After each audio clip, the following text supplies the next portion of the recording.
Hello friends, welcome to my channel Tally online class. आज की video में हम पे हेड्स डिडक्शंस को डिस्कस करने वाले हैं। लास्ट वीडियो में हमने पेरोल अकाउंटिंग में ही पे हेड्स अर्निंग्स जो थी एम्प्लॉयज़ की उनको हमने क्रिएट किया था। तो आज हम डिडक्शंस की बात करते हैं। पेरोल स्टेप्स में मैंने आपको बताया था create employee masters, create payroll masters तक हम क्रिएट कर चुके थे। अब हम क्रिएट पे हेड्स बना रहे थे जिसमें हमने अर्निंग्स को ही सिर्फ क्रिएट किया था, डिडक्शंस अभी हम क्रिएट करेंगे।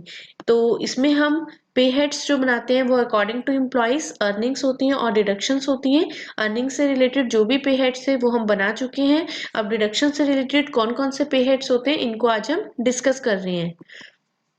एम्प्लॉय डिडक्शंस पे हेड में एम्प्लॉयज जनरल डिडक्शंस होती हैं। जो एम्प्लॉय की डिडक्शंस होती हैं वो दो तरह से होती हैं, एक जनरल डिडक्शंस होती हैं और एक स्टैट्यूटरी डिडक्शंस होती हैं।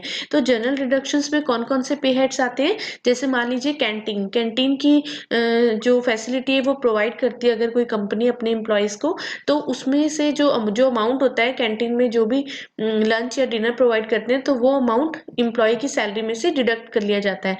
ऐसे अगर एम्प्लॉय को एडवांस सैलरी दी जाती है या फिर लोन वगैरह प्रोवाइड किया जाता है तो उस पे भी जो डिडक्शंस होती है वो बाद में जब एम्प्लॉय को सैलरी मिल रही होती है तो वो उस टाइम पे भी डिडक्ट कर ली जाती है। तो ये जो होती है ये नॉर्मल डिडक्शंस होती है। जरूरी नहीं है कि सारी कंपनीज प्रोवाइड करती हूँ अपने एम्प्लॉयज को, बट जहां जहां पे ये यूज होता है वहां पर आपको इनकी जरूरत पड़ती है।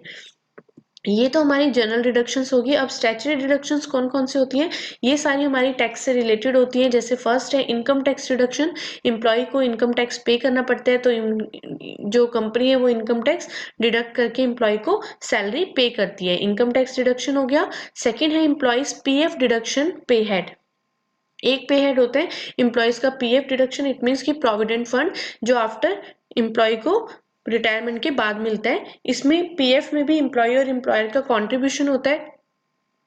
पीएफ कंट्रीब्यूशन अकाउंट, इसमें अकाउंट नंबर 1 होता है जिसमें एम्प्लॉय का कंट्रीब्यूशन 12% होता है और एम्प्लॉयर का 3.67% एम्प्लॉयर का होता है।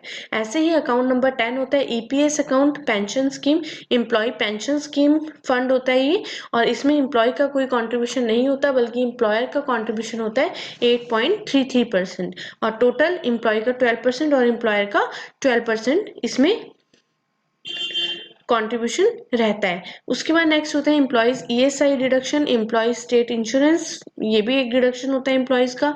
ये भी ईएसआई जो होता है वो भी लास्ट में सैलरी में से ही डिडक्ट होता है। प्रोफेशनल टैक्स डिडक्शन है। प्रोफेशनल टैक्स जो है वो सभी स्टेट में जरूरी नहीं है कि चार्ज किया जाए, ये प्रोफेशनल्स पे चार्ज किया जाता है ये जो टैक्स होता है, और हर स्टेट में जरूरी भी नहीं है कि प्रोफेशनल टैक्स डिडक्ट होता है। तो आपने ध्यान रखना है कि अगर आपके स्टेट में प्रोफेशनल टैक्स डिडक्ट होता है, जैसे डॉक्टर्स लॉयर्स के ऊपर प्रोफेशनल टैक्स डिडक्ट होता है, तो अगर उनको आपके स्टेट में वो यूज होता है और उसमें अलग अलग जो टैक्स की भी जो स्लैब है वो भी अलग अलग है, तो वो आप देख लीजिएगा और उसी के अकॉर्डिंग उसको हम डिडक्ट करेंगे। नेक्स्ट होता है national pension scheme. National pension scheme ये भी एनपीएस स्कीम होती है और ये भी एक डिडक्शंस पे हेड है जिसको हम टैली में पेरोल में क्रिएट करेंगे।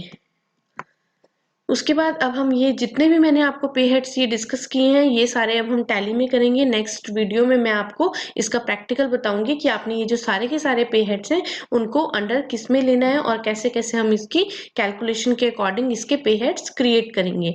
आप ये वीडियो पढ़िएगा, तब तक कोई भी डाउट है तो प्लीज पूछिए। Thank you so much for watching this video.